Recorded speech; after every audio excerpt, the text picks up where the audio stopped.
I'm Elena Martinez, 34, and I never expected our annual family reunion would be the day everyone finally discovered the truth about my success. For years, my parents and brother Marco dismissed my unconventional career path, convinced I'd never achieve financial stability. They had no idea I owned the luxury beachfront resort where they stood until that moment when my cousin physically blocked me from entering the VIP section, claiming I couldn't afford such an exclusive place. My aunts whispered, "Don't make a scene, Elena," still rang in my ears as the resort manager approached. Before we jump back in, tell us where you're tuning in from, and if this story touches you, make sure you're subscribed, because tomorrow, I've saved something extra special for you. Growing up in a tight-knit Cuban-American community in Miami, I was always the misfit in my achievement-oriented family. My parents, Miguel and Carmela Martinez, built a respected medical supply business that provided us with a comfortable upper-middle-class lifestyle. My younger brother Marco, just 18 months my junior, became the golden child almost from birth. Charming, conventionally successful, and perfectly aligned with my parents' expectations. Marco followed the traditional path they valued: prestigious university, business degree, and a corporate job with a clear hierarchy to climb. I, on the other hand, was more creative and independent-minded, drawn to opportunities my family couldn't understand or appreciate. While Marco joined the debate team and ran for student government positions, I started selling custom-designed beach accessories to tourists when I was 15. My colorful tote bags and sandals became surprisingly popular, and I reinvested every dollar I earned. My parents viewed my little business as cute at best, a distraction from real studies at worst. "Elena, why waste time on these craft projects?" my mother would ask whenever she found me staying up late to fill orders. "Look at your brother. He's focused on academics and leadership activities that will build his resume. That's how you create a secure future." The dismissal of my entrepreneurial interests became a familiar refrain in our home. When I announced I wanted to study hospitality and tourism management instead of medicine or business administration, my father's disappointment was impossible to miss. "That's not a serious degree, Elena," he said during a tense family dinner. "Hotels, resorts, you want to be what, a glorified concierge? We didn't sacrifice everything coming to this country for you to aim so low." Despite their disapproval, I held firm. While my parents covered every expense for Marco's business degree at an elite private university, I cobbled together scholarships, loans, and my own savings to attend Florida International University's hospitality program. I worked 3 jobs simultaneously: morning shifts at a hotel reception desk, afternoon classes, and evening hours at a popular South Beach restaurant. Those years were grueling but gave me insights into the hospitality industry that no classroom could provide. During my sophomore year, I met Professor Gabriela Reyes, who became my mentor after noticing my detailed analysis of operational inefficiencies at several Miami luxury properties. "You have a rare perspective, Elena," she told me after class one day. "Most students see properties as they are. You see what they could become with the right vision and management." With Professor Reyes's guidance, I secured an internship at coastal luxury resorts during my junior year. While other interns handled basic administrative tasks, I spent every spare moment studying their business model, identifying missed revenue opportunities, and quietly drafting improvement proposals. 4 months into my internship, I accidentally left one of my analysis reports on the desk of Dominic Chen, the regional operations director. I'd meant to retrieve it before he returned from lunch, but he found it first. The next day, I was called into his office, certain I was about to be fired for overstepping boundaries. Instead, Dominic offered me a management position upon graduation. "This analysis identifies inefficiencies we've overlooked for years," he said, tapping my report. "We need forward-thinking people like you, who can see potential where others don't." When I called my parents with the news, their response was predictably underwhelming. "Well, at least you'll have steady employment," my mother said with faint praise, "though management trainee isn't exactly an executive position. Marco just got offered a junior analyst role at Morgan Stanley, you know." I stopped sharing my career milestones after that conversation. They didn't know when I was promoted to resort operations manager at 27, or when I developed a sustainability program that reduced costs while increasing guest satisfaction scores by 22%. They certainly weren't aware when I left to start my own hospitality consulting firm at 29, or when I secured enough investors to purchase my first struggling property a year later. The Serenity Cove Resort had been a once magnificent beachfront property that had fallen into disrepair and financial trouble. I completely renovated it, reimagined the guest experience, and transformed it into one of the most sought-after luxury destinations on Florida's Gulf Coast. My second acquisition followed 8 months later, and by my 34th birthday, I owned a small but prestigious collection of boutique resorts across Florida and the Caribbean. My parents and brother remained completely unaware of my success. In their minds, I was still struggling in some mid-level hotel position, barely making ends meet. I never corrected their misconception, partly because they never bothered to ask detailed questions about my work, and partly because their assumptions revealed far more about them than about me. As for my personal life, I maintained a clear separation between my family and my growing business empire. My closest friend and confidant became Olivia Washington, the brilliant marketing director I'd hired for Serenity Cove. A former travel journalist with keen insights into luxury branding, Olivia quickly became my most trusted advisor and right-hand person in all business matters. Preparing and narrating this story took us a lot of time, so if you are enjoying it, subscribe to our channel. It means a lot to us. Now back to the story. We developed a friendship built on mutual respect and shared values about creating authentic, meaningful guest experiences. I dated occasionally, but my primary focus remained on building my hospitality brand. My resorts became my legacy, my staff, my chosen family. The irony wasn't lost on me that I'd created the very thing my biological family had failed to provide, an environment where vision was supported and achievements were genuinely celebrated. This was the backdrop against which our annual family reunion approached. I hadn't attended in 3 years, making excuses about work commitments that weren't entirely untrue. But this year's gathering seemed important enough to warrant an appearance, and perhaps, I thought, an opportunity to finally bridge the gap between who my family thought I was and who I'd actually become. What I didn't anticipate was just how wide that gap had grown, or how dramatically it would collapse during the 4-day family reunion. 2 months before the reunion, I received a group text from my Aunt Lucia, who had appointed herself the event organizer, planning this year's reunion for July at either Palmetto Bay Resort or Serenity Cove. Both have good group rates, but looking for opinions. I nearly dropped my phone. Serenity Cove, my Serenity Cove, was on her shortlist. For a moment I considered telling them the truth right then, but something held me back. Perhaps it was years of conditioning, or maybe a sudden opportunity for a more meaningful revelation. "I've heard great things about Serenity Cove," I texted back casually. "Their family packages are supposed to be exceptional." "It's very expensive," my aunt replied. "Probably out of most people's budgets, especially yours, obviously." That stung, but I was used to such dismissive comments from my family. "I could help with costs," I offered, seeing an opportunity. "We don't need charity, Elena," came my mother's immediate response. "Your brother is doing very well at his firm and has offered to subsidize some of the activities. We'll figure out the rest." I bit back a sarcastic reply and instead suggested I could look into potential group discounts through my industry connections. My aunt reluctantly agreed, which gave me the opening I needed. That afternoon, I called Rebecca Torres, my general manager at Serenity Cove. "Rebecca, my family is planning their reunion at our resort next month. They have no idea I own the place." "Seriously?" Rebecca laughed.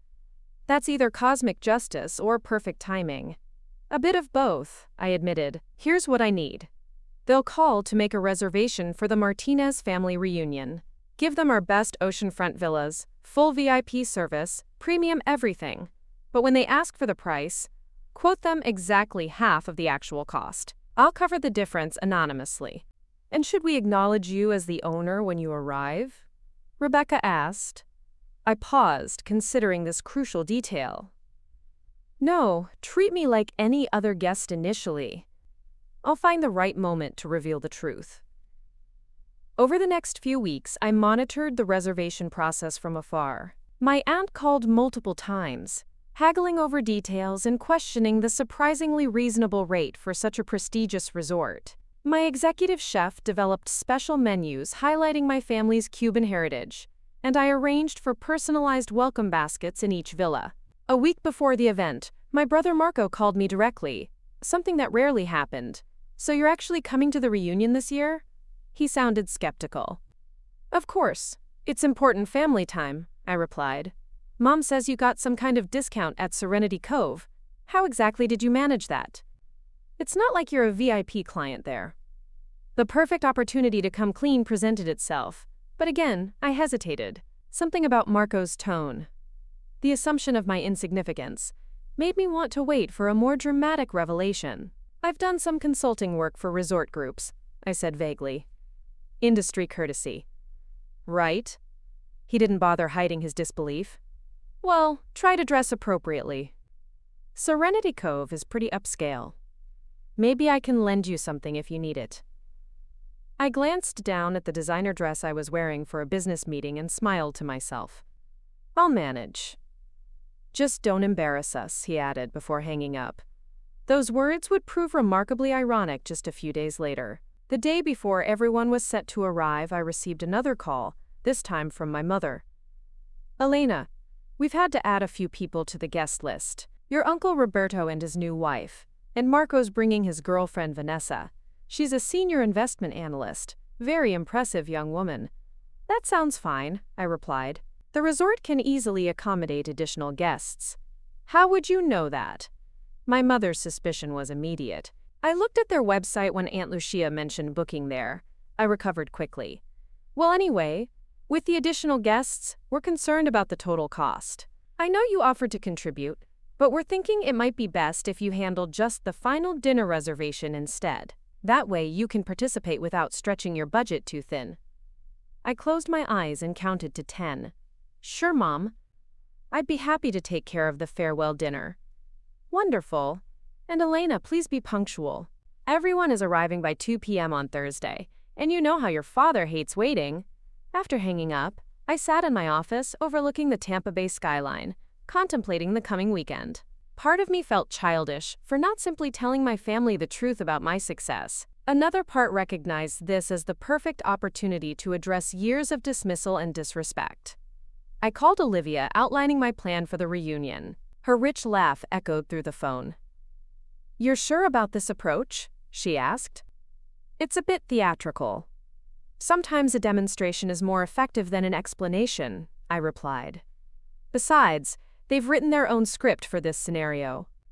I'm just following their lead to its natural conclusion. As always, I've got your back, Olivia assured me. This reunion will certainly be memorable.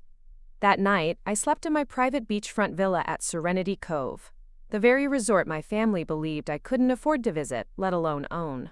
Tomorrow would change everything, though not in ways any of us could fully anticipate. The first day of the family reunion arrived with picture-perfect weather. A gentle breeze carried the scent of salt and jasmine across Serenity Cove's immaculate grounds as I sat in my office behind the main reception area, watching the security monitors. I had deliberately arranged to arrive separately from my family, claiming a last-minute work commitment would make me slightly late. In reality, I had been on property for 2 days, overseeing final preparations while staying hidden in my owner's villa on the secluded north end of the resort. Now dressed in a flowing white linen dress and simple but expensive jewelry, I watched the monitors as my family arrived nearly an hour early. My mother, wearing what I recognized as her special occasion outfit, a designer knockoff she reserved for weddings and country club events, immediately began inspecting everything from the marble floors to the tropical flower arrangements. My father looked uncomfortable but impressed, straightening his guayabera shirt repeatedly as he gazed at the soaring ceilings of the open-air lobby. Marco arrived moments later with his girlfriend Vanessa, both dressed like they were attending a corporate retreat rather than a family gathering. He immediately took charge, speaking loudly to the concierge and gesturing dramatically as though he belonged there, and was doing everyone a favor by explaining how things should be done. I watched as Rebecca, my general manager, personally greeted them and escorted them to their oceanfront villas where welcome cocktails and appetizers awaited. My mother's surprise was evident even on the small security screen when she entered her accommodations. Ms. Martinez, my executive chef Carlos appeared at my office door. The special welcome dinner is prepared according to your specifications. We've included your father's favorite traditional dishes and the rum selection you requested. Perfect, Carlos. Thank you. I stood, smoothing my dress. I think it's time for me to make my entrance. As planned, I texted Olivia to take her position near the resort's grand lobby. Then I left through my private exit, walking around to approach from the main entrance like any other guest. The timing needed to be precise. I arrived just as my extended family was gathering for the welcome reception on the oceanfront terrace. Standing slightly back from the group, I observed as aunts, uncles, and cousins exclaimed over the luxurious surroundings and breathtaking views. Just as I prepared to join them, my cousin Sophia emerged from the bar area, a champagne flute in hand. Her eyes landed on me, narrowing with immediate judgment. The smile that spread across her face wasn't friendly. It was the same condescending expression I'd seen countless times growing up. "Elena, you actually showed up!" She looked me up and down, her gaze lingering on my dress and the simple but obviously real diamond pendant I wore. "Wow, you cleaned up nicely." "Hello, Sophia. You look lovely," I replied, refusing to engage with her implicit criticism. She frowned, perhaps disappointed I hadn't given her more ammunition. "Aunt Carmela was worried you'd back out or show up looking like you just left work at whatever hotel you're working at these days." "I'm exactly where I want to be career-wise," I said honestly. "Right." She glanced over my shoulder toward the entrance, then her eyes widened. "Oh, please tell me you didn't bring a date. This is a family event, Elena." I turned to see Olivia entering, impeccable in her tailored suit. Before I could explain she wasn't joining us as a guest, my mother appeared beside Sophia. "Elena, finally! We've been here for ages." She barely looked at me, her attention immediately shifting to Olivia. "And who is this?" "We didn't arrange for extra accommodations." "This is," I began, but Olivia smoothly interjected. "Good evening, Mrs. Martinez. I'm Olivia Washington, Marketing Director for Serenity Cove Resort. I just needed a brief word with Ms. Martinez." My mother's expression shifted instantly from irritation to embarrassment. "Marketing Director? Elena, what have you done now?" Before I could respond, Marco stepped directly in front of me, physically blocking my path toward the reception as though preventing me from fleeing. "Is there a problem with her reservation?" Marco asked Olivia, speaking about me as if I weren't present. "We can cover her portion if that's the issue." My mother moved closer, her voice dropping to that particular whisper that somehow carried perfectly despite its lowered volume. "Elena, don't embarrass us.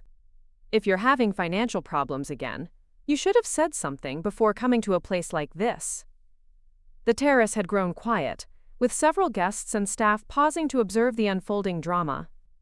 Rebecca had appeared near the bar, watching with barely concealed amusement. She caught my eye, raising an eyebrow in question. I gave her an almost imperceptible nod. "Actually," Olivia said, her professional tone unwavering, "I wanted to inform Ms. Martinez that her special requests for the evening have been arranged according to her specifications." "Special requests?" My mother looked confused. "What special requests?" Marco rolled his eyes. "Mom, she probably asked for the cheapest menu option or something." "Can we please go back to the reception? Vanessa is telling Dad about her promotion." He turned, attempting to guide my mother away while still blocking my path. That's when Olivia cleared her throat loudly. "Mr. Martinez, perhaps you're unaware that you're currently preventing the owner of this establishment from entering her own property." The silence that followed was absolute. My mother froze mid-step, while Marco slowly turned back toward me, his expression caught between disbelief and dawning horror. "Excuse me?" my mother finally managed. Rebecca chose that perfect moment to approach, extending her hand to me with practiced deference. "Ms. Martinez, everything is prepared for your family's welcome reception. The chef has included all your requested Cuban specialties, and the vintage rum you selected from your private collection is being served with the appetizers." My mother's face had drained of color. "Your private collection?" I smiled, finally stepping around my stunned brother. "Yes, Mom, from my cellar here at Serenity Cove. I've been meaning to tell you all, I own this resort, and Oceana Bay in Key Largo, and 4 others across Florida and the Caribbean." Marco's mouth opened and closed without sound. My mother grabbed the nearest chair for support. That's not possible," she finally whispered. "And yet, here we are." I gestured toward the reception area. Shall we join Dad and the others? I believe we have a celebration to continue. As we walked toward the gathering, every staff member we passed greeted me by name with the respect reserved for not just any owner, but one they genuinely admired. The whispered, "Good evening, Ms. Martinez," and "Lovely to see you, Ms. Martinez," created a symphony of recognition that made denial impossible. Just before entering the main reception area, Marco grabbed my arm, his fingers digging in painfully. "Why didn't you tell us?" he hissed, his earlier confidence completely evaporated. I looked at his hand until he released me, then straightened my sleeve before meeting his eyes. "You never asked," I said simply. "None of you ever asked." Then I pushed open the doors to greet my surprised father, whose expression shifted from confusion to astonishment as the staff welcomed me not as a guest, but as their beloved boss. The reunion weekend had only just begun. The remainder of that first evening unfolded like a surreal play where half the cast had received an entirely different script. My father, initially shocked into silence by the staff's deference toward me, recovered more quickly than my mother or brother. His surprise gradually transformed into something resembling pride as the evening progressed. "So this is why you've been so secretive about your work," he said during a quiet moment when we found ourselves alone by the infinity pool. "You own this entire place?" "The whole resort. This one and several others," I confirmed, watching his eyes widen further.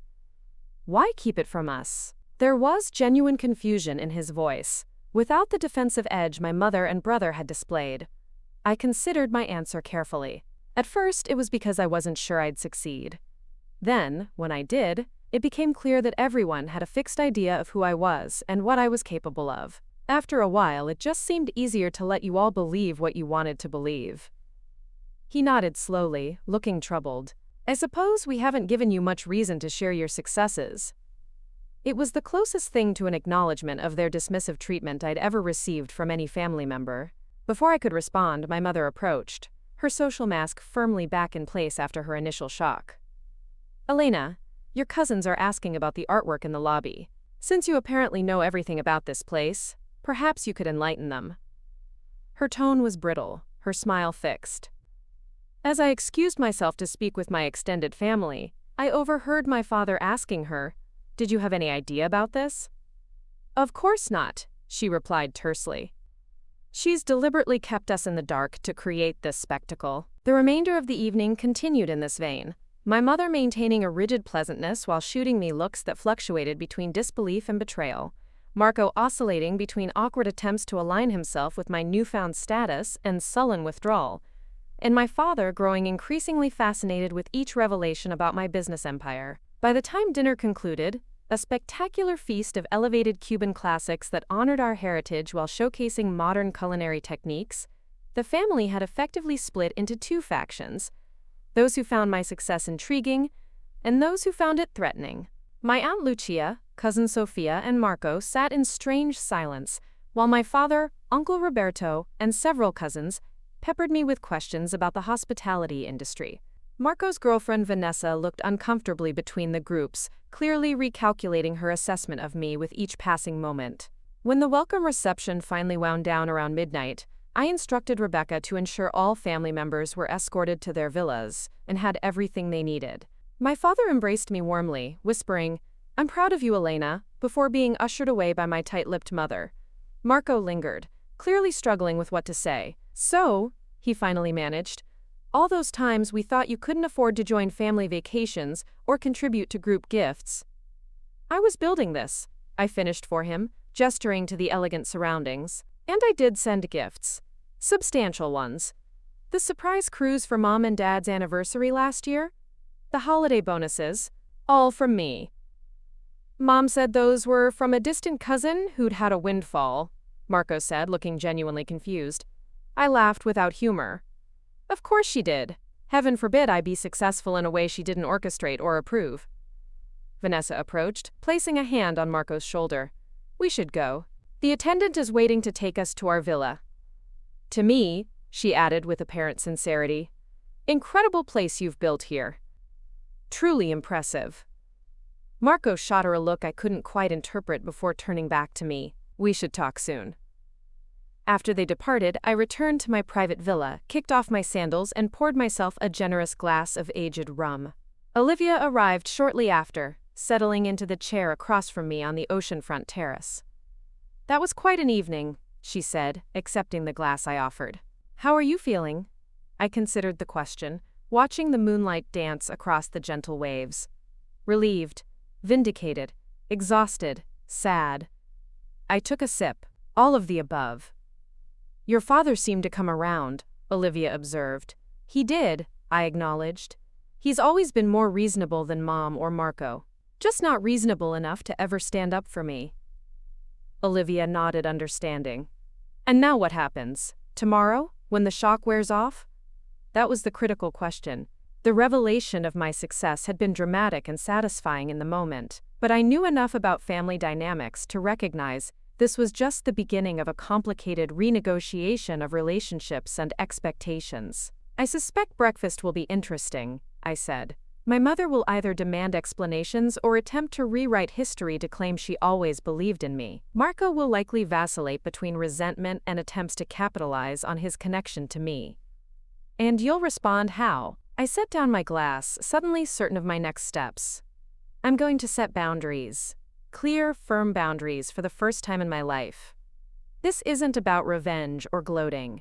It's about establishing the respect I should have had all along." Over the next hour, Olivia and I outlined a strategy that wasn't about punishing my family but about protecting myself and creating the possibility of healthier relationships moving forward.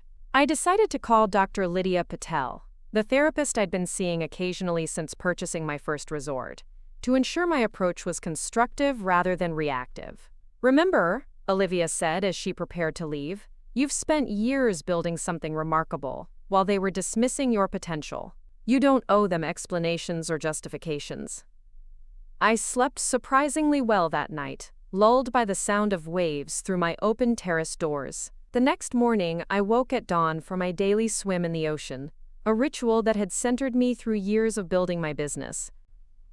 As I cut through the calm water, watching the sunrise paint the sky in breathtaking hues of pink and gold, I felt a sense of peace wash over me. Today wouldn't be about confrontation, but about truth. My truth, lived confidently and without apology. I returned to my villa to find multiple text messages waiting. One from my father. "Breakfast with your old man? Just us?" Another from Marco. "We need to talk. Meet me before everyone else wakes up?" And predictably, from my mother, "Family meeting. 8 a.m., the private dining room." I responded only to my father, suggesting we meet at 7 on the secluded Cove Beach. Then I called Dr. Patel, who graciously agreed to a brief phone session despite the early hour. "The question isn't whether you should forgive them," Dr. Patel said after I recounted the previous evening's events. "The question is what kind of relationship you want moving forward, and what boundaries need to be in place to make that relationship healthy for you." By the end of our call, I had clarity about my next steps.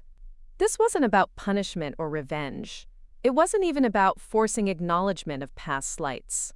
It was about creating a new dynamic where my autonomy and achievements were respected, and where old patterns of dismissal could not continue. I met my father on the small private beach just as the day was fully blooming. He was already there, standing at the water's edge, looking more relaxed than I'd seen him in years, in casual shorts and a t-shirt. "This place is paradise, Elena," he said as I approached. "I can feel my blood pressure dropping by the minute." I smiled, genuinely pleased by his enjoyment. "That's exactly the effect we aim for." "Your mother is organizing a family meeting," he said, glancing at me sideways. "I saw her message." "You're not going?" "No," I said simply. "I'm not subjecting myself to an inquisition or lecture. If she wants to talk with me, she can request a conversation respectfully, one-on-one." He nodded slowly. "That's fair." After a pause, he added, "I owe you an apology, Elena."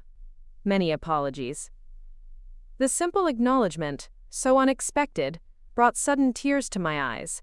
I blinked them away, focusing on the horizon. "I always saw your potential," he continued, "but I didn't fight for you the way I should have. I let your mother's concerns about conventional success dictate how we treated you. It was easier to go along than to challenge her. Why was it so different with Marco? I asked the question that had burned within me for years. My father sighed deeply. He was the path of least resistance. He wanted exactly what your mother thought he should want. You were always different, more creative, more independent. That scared her. It shouldn't have. No, he agreed. It shouldn't have. We should have celebrated those qualities, not tried to suppress them. We walked along the shoreline as he told me how he'd always secretly admired my determination, but had been too weak to stand against the family's prevailing narrative. It wasn't a complete excuse, but it was an honest acknowledgement that began to heal something long broken between us. "What can I do now?" he asked as we turned back toward the resort. "Just this," I said. "See me for who I actually am, not who you thought I should be, and maybe help others in the family do the same." He squeezed my hand. "I can do that." When we returned to the main property, I found Rebecca waiting discreetly near the beach entrance. "Your mother is looking for you," she murmured, rather insistently. "Thank you. Please let her know I'm unavailable until noon. I have scheduled meetings with resort vendors." Rebecca nodded, suppressing a smile. "Of course, Ms. Martinez." I spent the morning doing exactly what I would normally do as the resort's owner, meeting with my executive chef to discuss menu changes, reviewing occupancy projections with my finance director, and walking the property with my maintenance manager to inspect recent renovations. Several family members spotted me during these rounds, doing double takes at seeing me in obvious positions of authority. My cousin Raphael, who had always been kinder than most, approached as I was discussing landscape designs with my groundskeeper. "So it's really true," he said, genuine admiration in his voice. "You built all this?" I smiled. "I did." "That's incredible, Elena, truly. I always knew you were smart, but this," he gestured to the magnificent grounds. "This is next level." "Thank you, Raphael. Your mom is pretty upset you missed her meeting," he added, lowering his voice. "She gathered everyone in the private dining room and then realized you weren't coming." I maintained my composure. "I'm running a business, Raphael. I don't have time for impromptu family meetings, especially ones designed to put me on trial." He nodded understanding. "For what it's worth, not everyone feels the way she does. Some of us are just really impressed and happy for you." At noon, I returned to my office to find my mother waiting outside the door, her arms crossed tightly across her chest. "You missed our family meeting," she said without preamble. "I was working, Mom. This resort doesn't run itself." "We need to discuss what's happening here," she insisted. "The family has questions." "I'm happy to talk with you," I said, unlocking my office door. "One-on-one. Would you like to come in?" She hesitated, then followed me inside, her eyes widening as she took in the spectacular ocean view from my private terrace. "Coffee?" I offered, gesturing to the premium espresso machine in the corner. "No." She remained standing, inspecting my office with a critical eye. "Why didn't you tell us about all this, Elena? Why the secrecy? The deception?" I sat down behind my desk, maintaining my composure. "It wasn't deception, Mom. It was self-preservation. Every time I shared a success in the past, you minimized it or compared it unfavorably to Marco's achievements." "That's not true," she protested, but with less conviction than I expected. "When I was promoted to resort manager, I called to tell you. You said, 'That's nice, dear,' and immediately started talking about Marco's new BMW. When I told you I was starting my own consulting firm, you asked if I had a backup plan for when it doesn't work out. After a while, it became clear that my success didn't fit the narrative you had created about who I was and what I was capable of." My mother fell silent, her gaze dropping to her hands. "I'm not angry, Mom," I continued more gently, "but I am establishing boundaries. If we're going to have a relationship moving forward, it needs to be based on mutual respect." "Of course I respect you," she said automatically. "No, you don't," I replied without heat. You've spent years dismissing my choices and achievements. That stops now." She looked up, startled by my directness. "I'm not asking for special treatment," I continued. "Just the same respect and support you've always given Marco. I've built something significant here, Mom. 6 luxury resorts with over 500 employees. A multi-million-dollar business. I did that without your approval or support, but I would have preferred to have had both." For perhaps the first time in my life, my mother appeared genuinely speechless. She sat down slowly in one of the chairs facing my desk. "I never thought," she began, then stopped. "It seemed so risky, the path you chose." "Life is risky," I said, "but I was never reckless. I was strategic, determined, and passionate about creating exceptional experiences for people. That's not something to dismiss or discourage." "What do you want from me now?" she asked, her voice uncharacteristically small. "Acknowledgement, respect. A willingness to see me as I actually am, not as who you thought I should be." I paused. "And I'd like you to correct the narrative with the rest of the family. No more hiding that the gifts came from me. No more minimizing my achievements." She nodded slowly. "I can try. It wasn't a complete victory, but it was a beginning, a crack in the formidable wall of her expectations and judgments." The remainder of that day passed in a series of similar conversations with various family members. Marco sought me out by the pool, Vanessa conspicuously absent. "So," he began awkwardly, "I've been thinking about what you said last night. And I never realized how different things were for you," he admitted. "From my perspective, you always seemed so independent, like you didn't need anyone's approval or help. I became independent because I had to be," I explained. "And then that independence was used against me as proof I didn't need the support you automatically received. Marco had the grace to look uncomfortable.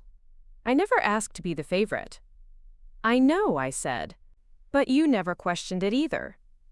When they praised your conventional choices while dismissing my entrepreneurial ones, when they funded your education while making me work 3 jobs, when they celebrated your achievements while minimizing mine, you accepted it as the natural order of things." Our conversation continued for nearly an hour, more honest than any we'd had in our adult lives. Unlike my father, Marco never fully acknowledged his role in the family dynamic, but he did express a tentative willingness to establish a more equitable relationship moving forward. "I can't promise I'll get it right immediately," he said as we prepared to part. "Old habits and all that." "I'm not expecting perfection," I assured him. "Just effort and awareness." By the time the afternoon activities began, a chartered sailing excursion I'd arranged months earlier, something had shifted in the family atmosphere. My aunts and uncles, seeing how my father now openly expressed pride in my accomplishments, began asking genuine questions about my business journey. Cousins who had previously ignored me now sought my advice on their own career challenges. Not everyone made the adjustment, of course.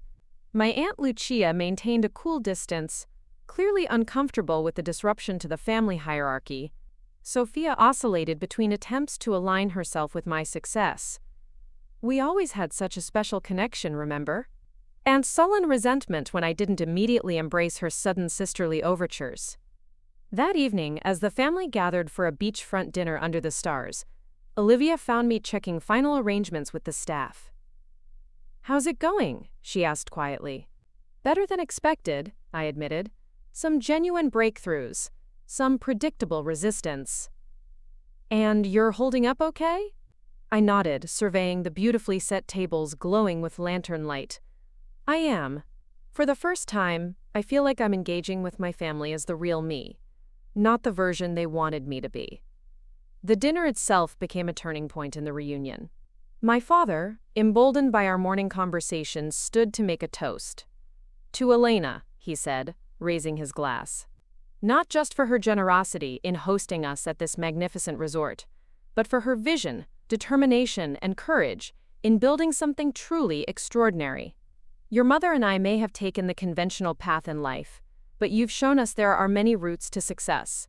We couldn't be prouder." The sincerity in his voice brought unexpected tears to my eyes. My mother, after a moment's hesitation, raised her glass as well. It wasn't a complete reconciliation, but it was a public acknowledgement that would have been unimaginable just days earlier. Later that night, as I walked along the moonlit beach reflecting on the day's events, I realized something profound. The revenge I'd initially contemplated after years of dismissal had transformed into something far more valuable. Genuine recognition, not because I owned luxury resorts or had achieved financial success, but because I had finally demanded acknowledgement of my worth beyond those external markers. The family dynamics weren't perfect, nor would they ever be, but they had shifted from automatic dismissal to conscious effort, and in family relationships, that movement represented a revolution of sorts.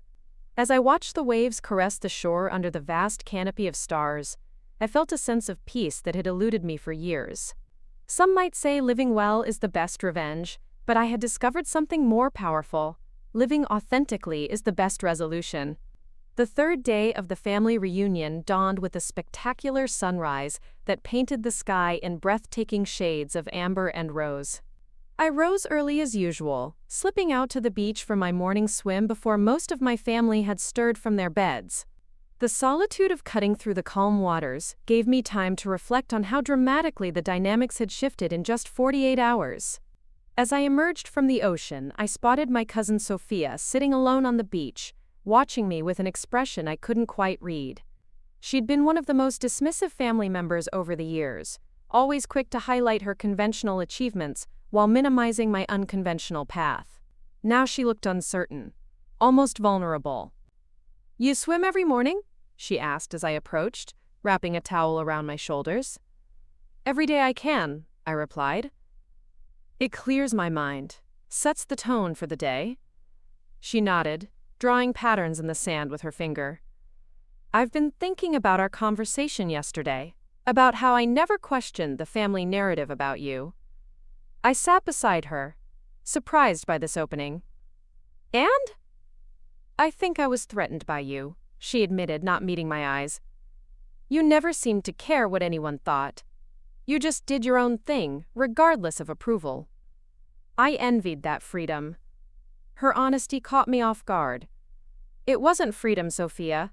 Not at first, it was survival. When you realize your path won't be celebrated, you learn to walk it without expecting applause. But look what you built because of that." She gestured toward the resort, rising elegantly behind us. "Would you have created all this if you'd followed the expected path?" "No," I said with certainty. "This came from having to forge my own way, from seeing opportunities others missed because they were too busy looking where everyone else was looking." Sophia was silent for a moment, then asked, "How did you find the courage to keep going when everyone doubted you?" It was a genuine question, not the passive-aggressive commentary I'd grown accustomed to from her. I considered my answer carefully. "I stopped measuring my worth by other people's metrics," I said finally. "I created my own definition of success, one based on building something meaningful, creating opportunities for others, and staying true to my vision even when it was lonely." "I don't think I've ever done that," Sophia confessed. "Created my own metrics, I mean. I've always just chased the next expected achievement." "It's never too late to start," I told her, surprised to find myself in the role of mentor to someone who had always positioned herself as my superior. Our conversation continued as the beach gradually came alive with early rising guests and family members. By the time we walked back to the main resort, something had shifted between us. Not friendship exactly, but a mutual respect that had never existed before. The day's schedule included a variety of optional activities I'd arranged: snorkeling expeditions, spa treatments, cooking classes featuring Caribbean cuisine, and guided nature walks through the resort's lush tropical gardens. I had intentionally created space for family members to choose their own experiences, rather than forcing group activities that might reinforce old tensions. To my surprise, my mother signed up for the cooking class. One was personally hosting at noon. I had planned to teach participants how to prepare my signature dish, a modern take on traditional paella that had become a staple at all my resorts. When she arrived at the outdoor kitchen pavilion, she seemed almost shy, a quality I'd never associated with my confident, opinionated mother. I didn't know you could cook like this, she said, watching me demonstrate knife skills to the small group. When did you learn? During college, working at that restaurant in South Beach, I explained. The head chef there became another mentor when he noticed I was studying the techniques rather than just serving the food. You've had many mentors, she observed. I had to find them outside our family, I said simply, without accusation.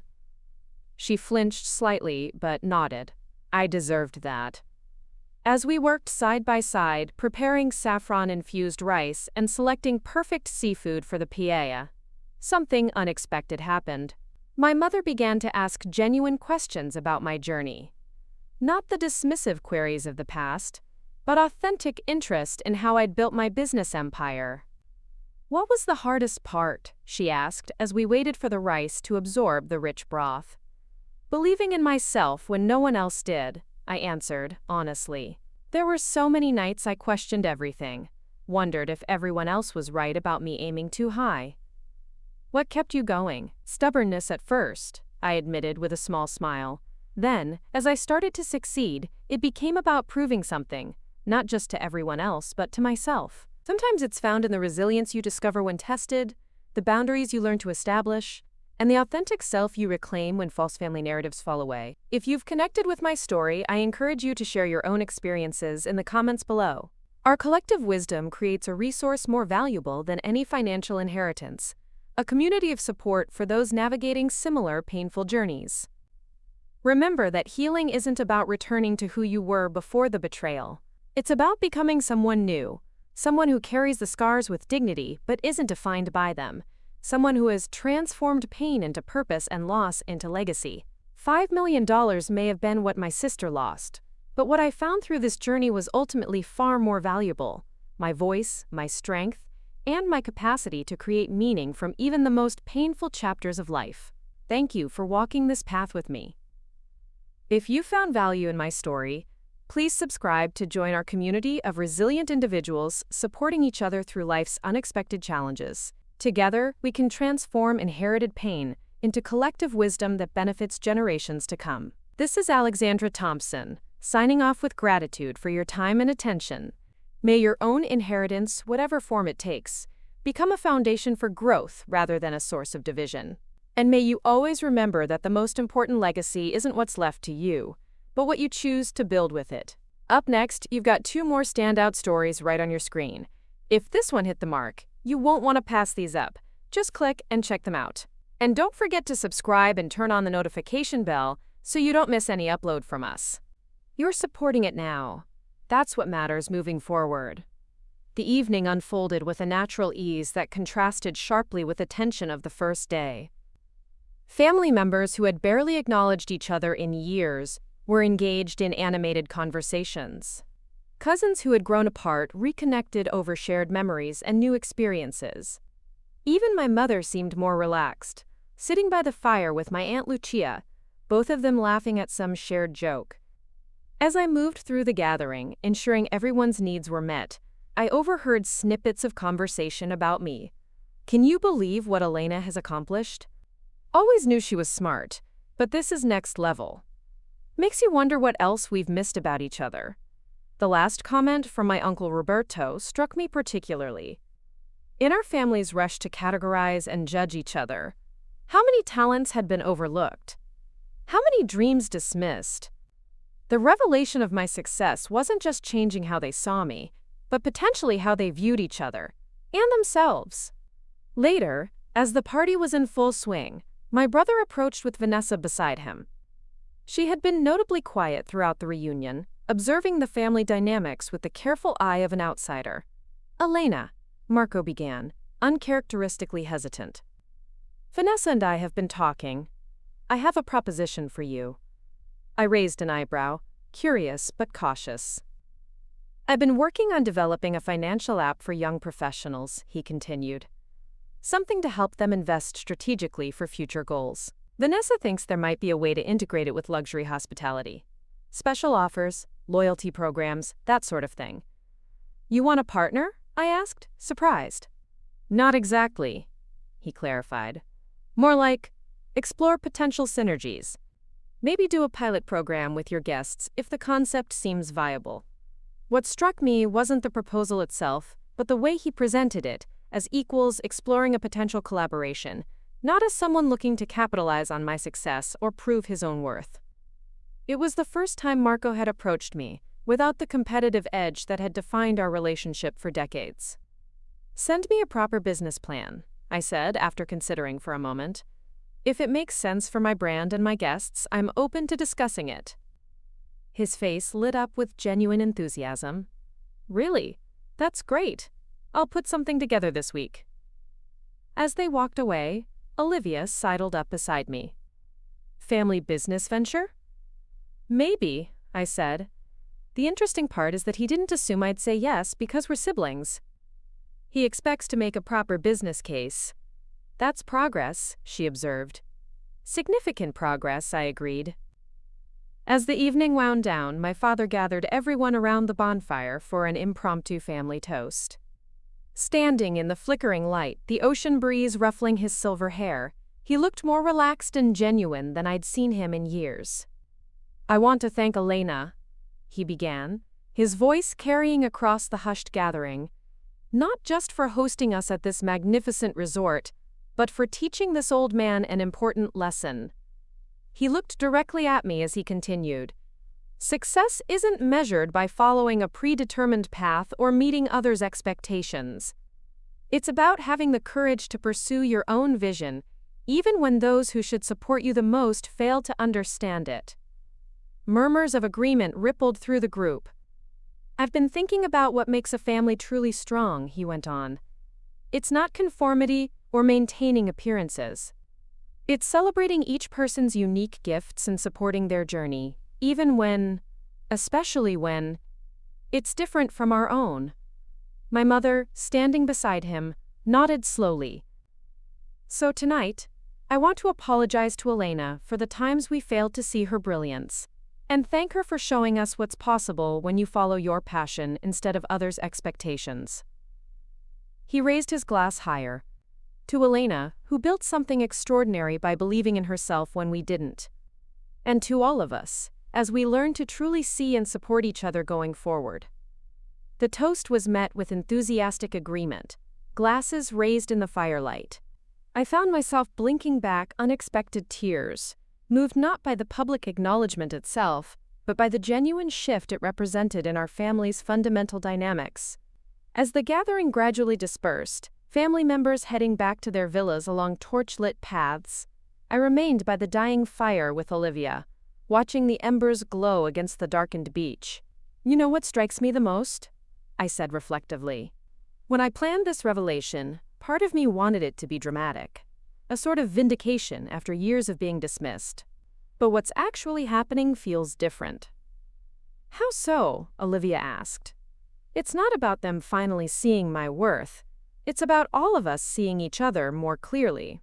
About creating space for authentic connection beyond the roles we've been assigned." She nodded, understanding. "The best revelations transform everyone involved, not just how they see you." We sat in comfortable silence for a while, listening to the waves and watching the stars overhead.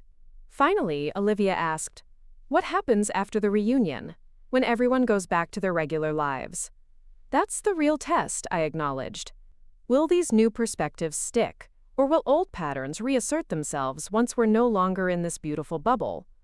What do you think?" I considered this carefully. "I think there's been real change for some. My father, certainly. Sophia, surprisingly. Even Marco, in his way. My mother." I paused. "The jury's still out there." "And you? Has this changed how you see yourself in relation to them?" The question struck at something fundamental. Yes, I realized. I've spent so many years defining myself in opposition to their dismissal. Proving them wrong became part of my identity. Now I need to figure out who I am when that's no longer the driving force. "That's the next phase of your journey," Olivia observed. "Building not just in reaction to the past, but toward whatever future you truly want." As we finally made our way back along the beach, the resort glowing with warm light against the darkness, I felt a profound sense of possibility. Not just for my relationship with my family, but for my own evolution beyond the narrative that had driven me for so long. The following morning, I rose before dawn for my usual ocean swim. To my surprise, several family members had asked to join me: my father, 2 cousins, and unexpectedly, my mother. "I won't be swimming," she clarified as we gathered on the beach in the pre-dawn light. "But I wanted to understand this ritual that's so important to you." We entered the water as the first hints of daylight touched the horizon, my father and cousins following my lead into the gentle waves, my mother watching thoughtfully from the shore. As we swam parallel to the beach, the sky gradually transformed from deep purple to brilliant gold, illuminating the world with new possibility. When we returned to the sand, exhilarated and refreshed, my mother handed me a towel with unexpected gentleness. "I see it now," she said quietly. "Why you love this. It's beautiful." It was a small moment, but representative of a larger shift, her willingness to witness my life as it actually was, rather than as she had imagined or feared it to be. After breakfast, I had scheduled a special surprise for the family, a private yacht excursion to a nearby cay for a picnic lunch and snorkeling.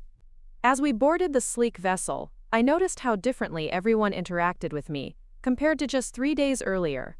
Where there had been dismissal or condescension, there was now respect and genuine interest. Family members who had previously spoken over me now sought my opinion. Those who had ignored my contributions now listened attentively when I spoke. More significant than these external changes was my own internal shift. I moved through the gathering with a new ease, no longer carrying the weight of being underestimated, no longer feeling the need to prove my worth or justify my choices. I simply existed as myself, confident in the knowledge that my life spoke for itself.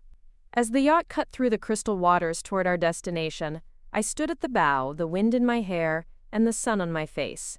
My father joined me, watching the horizon unfold before us. "I've been thinking about what you've accomplished," he said thoughtfully. "Not just the resorts or the financial success, impressive as they are, but the courage it took to pursue your vision when everyone around you doubted it." "It wasn't always courage," I admitted. "Sometimes it was just stubbornness." He laughed. "A quality you definitely inherited from your mother, though she'd never admit it." "More seriously," he added, "I want you to know I truly see you now, Elena, the remarkable woman you've become. And I couldn't be prouder." As we approached the secluded cay, its white sand beach gleaming against turquoise waters, I reflected on the journey that had brought me here. Not just the physical journey of the reunion, but the years of determination and vision that had transformed me from the dismissed daughter to a woman of substance and achievement. The dramatic revelation of my success had been satisfying, yes, but the real victory wasn't in their surprise or belated recognition.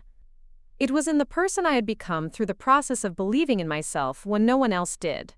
Someone who could now offer others the mentorship and support I had once so desperately needed. As we anchored off the pristine beach and prepared to disembark, I knew the remainder of our family reunion would continue this process of rediscovery and reconnection. Some relationships would be fundamentally transformed, others merely adjusted. But all of us would return to our regular lives carrying the awareness that success comes in many forms, and that the most meaningful achievements often begin with having the courage to follow your own path, even when, especially when, others can't yet see where it leads. In that moment, watching my family together on the yacht, laughing, connecting, seeing each other with new eyes, I understood that the true power of success isn't in proving others wrong. It's in creating something so meaningful that it transforms not just your own life, but the lives of everyone it touches. The final day of our family reunion dawned with a sense of bittersweetness that hung in the morning air, like the gentle mist over the ocean. As I walked the grounds of Serenity Cove before sunrise, checking in with the overnight staff and making mental notes of small improvements for future guests, I reflected on how dramatically these 4 days had transformed not just my family's perception of me, but my own understanding of what true success means. The grand revelation that I owned the resort had accomplished what I'd hoped. It had shattered their outdated image of me and forced a reckoning with reality. But the aftermath had proven far more nuanced and meaningful than I'd anticipated. It wasn't about vindication anymore. It was about creating space for authentic connection that had been impossible when half of who I was remained hidden. I paused at the edge of the infinity pool, watching the first blush of dawn paint the sky in delicate watercolors.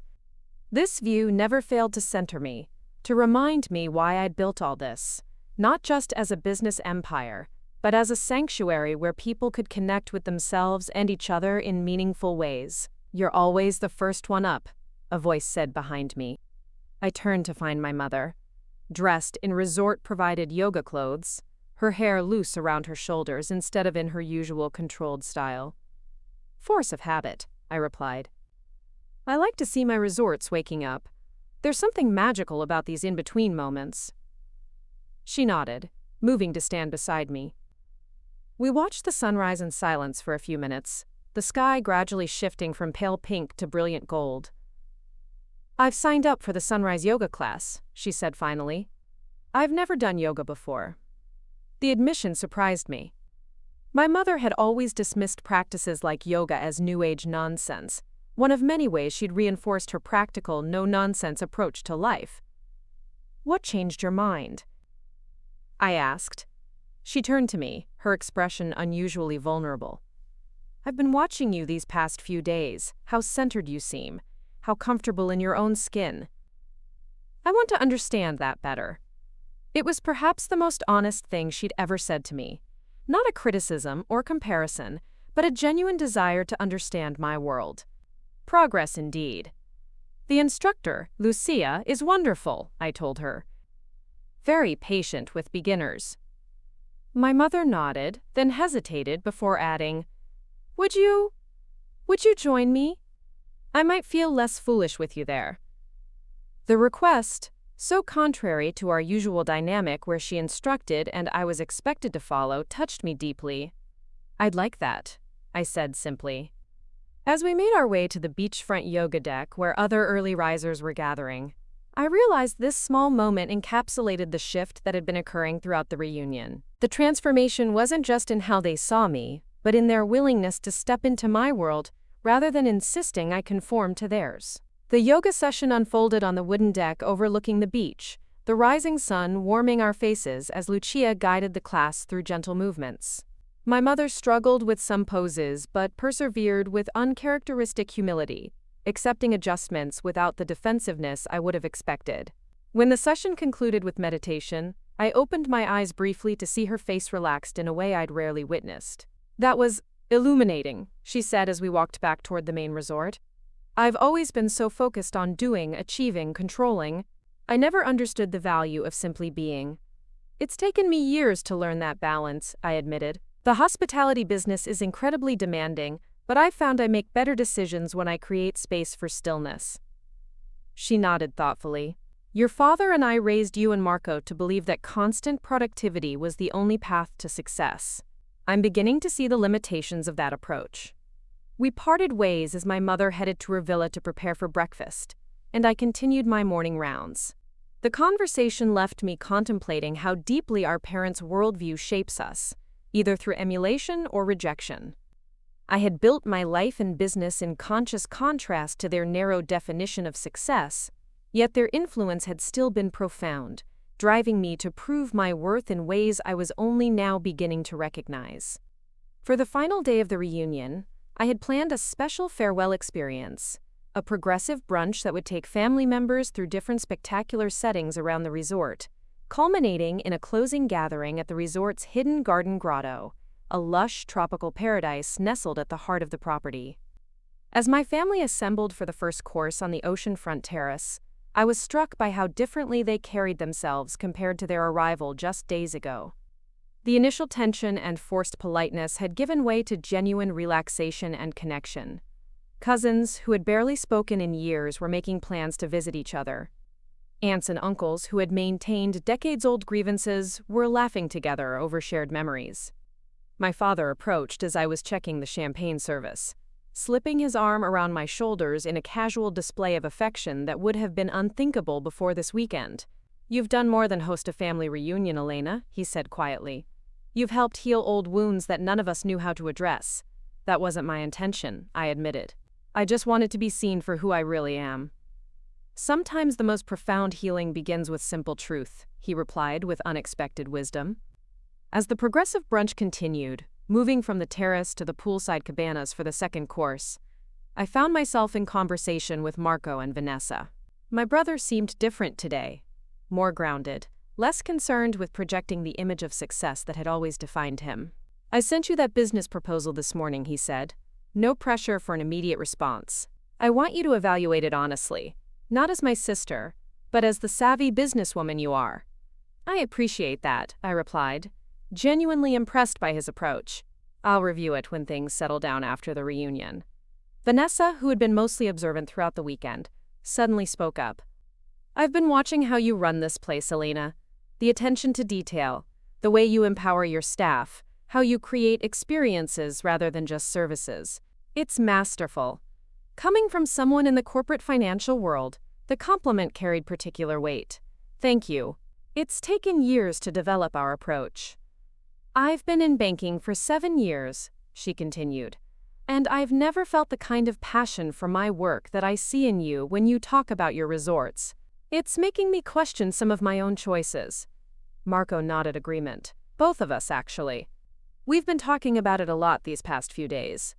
This unexpected revelation that my example was causing them to reevaluate their own definitions of success was perhaps the most meaningful outcome of the reunion. Not validation of my choices, but inspiration for others to question whether they were on paths that truly fulfilled them. As the gathering moved to the garden pavilion for the third course, I noticed my mother deep in conversation with my cousin Sophia. Their animated discussion and occasional laughter suggested a warmth I hadn't seen between them before. When I approached with fresh mimosas, I caught fragments of their conversation. Never realized how restrictive those expectations were, my mother was saying. For all of us, really. Sophia nodded eagerly. That's exactly what Elena was telling me yesterday. About creating our own metrics for success instead of following prescribed paths. My mother looked up as I joined them. We were just discussing how family narratives shape our choices, often without us even realizing it. Sophia mentioned your conversation about creating personal definitions of success, she continued. It's given me a lot to think about, especially regarding how I've measured my own life and how I've judged others. The acknowledgement, though indirect, represented a profound shift in my mother's thinking. For her even to consider that her rigid metrics of achievement might be limited was revolutionary. Our conversation deepened as we discussed how cultural expectations, family histories, and gender norms had influenced all our choices. For perhaps the first time, we engaged as 3 adult women sharing insights, rather than as hierarchical family members, with my mother at the top, judging everyone else against her standards. I wish we could have had these conversations years ago, Sophia said wistfully. We weren't ready, I replied. Sometimes we need to travel our individual paths before we can meet in a new place of understanding. My mother nodded slowly. Some lessons can only be learned through experience, not passed down like recipes. As the brunch progressed to its final setting, the hidden garden grotto where flowering vines cascaded over ancient stone walls and a crystal-clear freshwater pool reflected the dappled sunlight, I felt a sense of completion that went beyond the successful execution of a luxury event. Something fundamental had shifted in our family dynamic, creating space for more authentic connections moving forward. Rebecca approached discreetly as I was arranging the farewell toast. Everything is in place, Ms. Martinez. And may I say, this has been the most fascinating family event I've ever witnessed. I laughed. It certainly hasn't been boring. Your team has a betting pool going, she confessed with a smile. On which family member has shown the most growth during the stay? And the current favorite?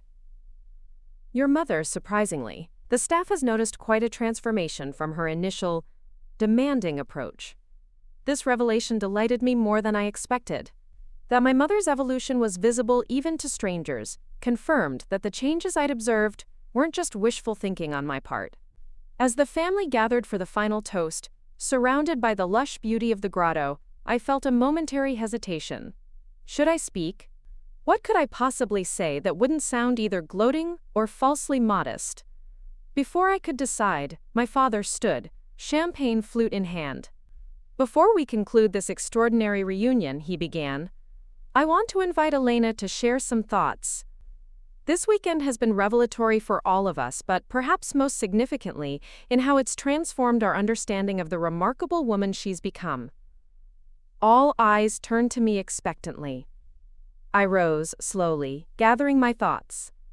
When I arranged for our reunion to be held here, I began, I had different expectations for how this revelation would unfold.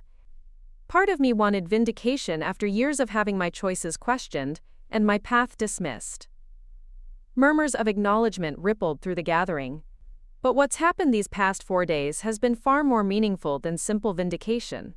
It's been about reconnection, not just with each other, but with authentic versions of ourselves that family dynamics sometimes don't allow space for. I looked around at the faces watching me, some open and receptive, others still processing complex emotions, but all engaged in a way that felt new. Success isn't measured by other people's recognition, I continued. I learned that lesson through necessity, when that recognition wasn't forthcoming.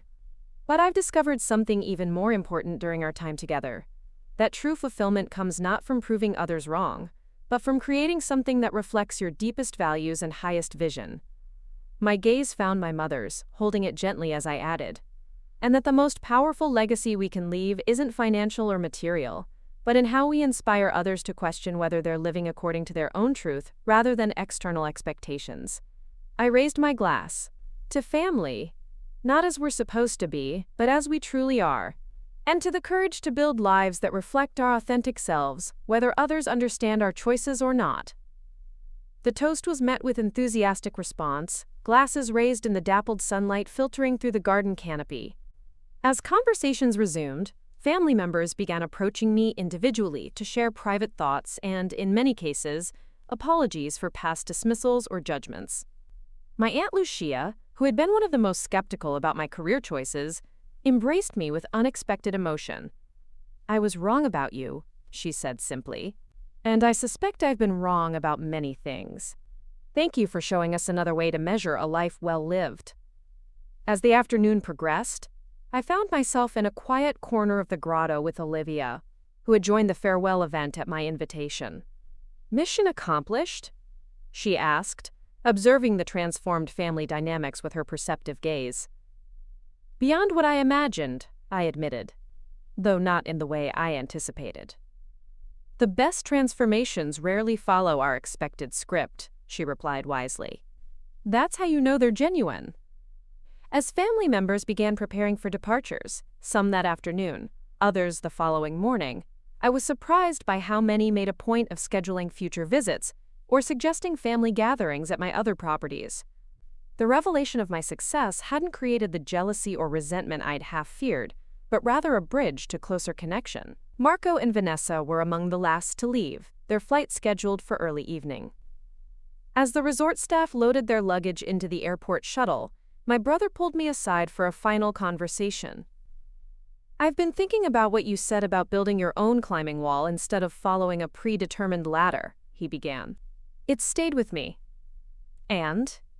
I prompted when he hesitated. And I'm not sure I'm on the right ladder anymore, he admitted. Or maybe I am, but for the wrong reasons. I need to figure that out. That's a powerful realization, I told him. Most people never question whether the success they're pursuing is actually what they want. He nodded thoughtfully. That's what Vanessa said too. We're both taking some time to reevaluate. After a pause, he added, I've always been competitive with you, Elena. Trying to prove I was achieving more, succeeding faster, according to the metrics our parents valued. I noticed, I said dryly. He laughed. I bet you did. But seeing what you've built here, not just the material success, but the passion behind it, the purpose it serves, it's made me realize I've been competing in a race I never chose to enter. This vulnerability from my perpetually self-assured brother touched me deeply. It's never too late to choose your own race, I told him. Or to decide not to race at all. We embraced with genuine warmth before he boarded the shuttle, both of us aware that something fundamental had shifted in our relationship. The competitive dynamic hadn't disappeared entirely, but it had been acknowledged and thereby diminished in power. My parents were the last to depart the following morning. As we shared a final breakfast on my private villa terrace, my father handed me an envelope. "What's this?" I asked. "Open it later," he said. "After we're gone." My mother, who had remained somewhat reserved despite her evident evolution during the reunion, suddenly reached across the table to take my hand. "I don't have the words yet for everything I'm feeling," she said with uncharacteristic hesitation. "But I want you to know I'm listening now. To myself, to your father, to you, in ways I never have before." It wasn't a complete transformation. Decades of rigid thinking wouldn't dissolve in a single weekend, but it was a beginning. An opening where there had been only certainty before. After they departed, I returned to my terrace and opened the envelope my father had given me. Inside was a handwritten letter, the penmanship I recognized instantly as his meticulous architectural script. "My dearest Elena," it began. "I'm writing this late at night after our third day at Serenity Cove, trying to find words adequate to express what's in my heart. First, an apology. Not just for failing to support your dreams, but for not seeing the extraordinary woman you were becoming. Parents often say they want their children to exceed them, but the truth is more complicated. We want you to succeed, but in ways we can understand and take some credit for. Your success challenged not just our expectations but our entire worldview, and we responded poorly to that challenge. Second, a confession. I've always admired your courage, even when I couldn't express it. The conventional path your mother and I followed provided financial stability, but not always fulfillment. Watching you these past days, engaged in work that clearly brings you deep satisfaction, has forced me to confront some hard truths about my own choices. Finally, a promise. I will do better. Not just in acknowledging your achievements, but in seeing you as you truly are, not as we imagined you should be. The greatest gift a parent can give an adult child is the space to become fully themselves, without the burden of our unfulfilled dreams or limited imagination. What you've built here isn't just a successful business, but a life of purpose and passion. That is the true measure of success, and by that measure, you are the most successful person I know. With deepest respect and endless love, Dad." I sat with the letter for a long time, watching the waves roll gently onto the shore below my villa. Tears came, not of vindication or even relief, but of recognition, the profound experience of being truly seen, perhaps for the first time, by someone whose opinion had shaped so much of my life. As the sun climbed higher in the cloudless sky, I tucked the letter away and turned my attention back to the resort. There were operations to oversee, guests to greet, staff to support. The business of creating exceptional experiences continued, just as it had before the reunion, but something fundamental had shifted within me. The drive to prove my worth, to my family, to the world, perhaps even to myself, had been a powerful fuel for my ambition. Now that fire burned differently, no longer fed by the need for validation, but by the pure joy of creation and the satisfaction of living authentically. Later that day, as I walked the grounds of Serenity Cove with Olivia, reviewing plans for the coming season, I felt a deep sense of peace that had eluded me for years. "You know what I realized?" I said, pausing at our favorite viewpoint overlooking the cove. "Success isn't what you achieve or acquire. It's creating a life where you don't need external validation to know your own worth." Olivia nodded thoughtfully. "And sometimes the most powerful statement isn't saying, 'I told you so,' but simply living so fully that others question their own limiting beliefs." As the afternoon light gilded the waves below, I reflected on the journey that had brought me here, not just the path to business success, but the more challenging road to self-acceptance and authentic expression. The family reunion had closed one chapter of that journey, transforming relationships that had been defined by misunderstanding and dismissal. But the more significant transformation had happened within me, the liberation that comes from no longer measuring my worth through others' perceptions. That freedom was the true luxury I had built for myself, more valuable than any resort property in my growing portfolio. Have you ever been underestimated by the people who should have believed in you most? How did you respond, with anger, withdrawal, or determination to prove them wrong? Drop a comment below with your experience, and don't forget to like, subscribe, and share this video if my story resonated with you. Sometimes the most powerful lessons come from our most painful experiences, and I'm grateful to each of you for allowing me to share mine. Until next time, remember that true success isn't measured by others' recognition, but by the life you build on your own terms. Up next, you've got 2 more standout stories right on your screen. If this one hit the mark, you won't want to pass these up. Just click and check them out. And don't forget to subscribe and turn on the notification bell so you don't miss any upload from us.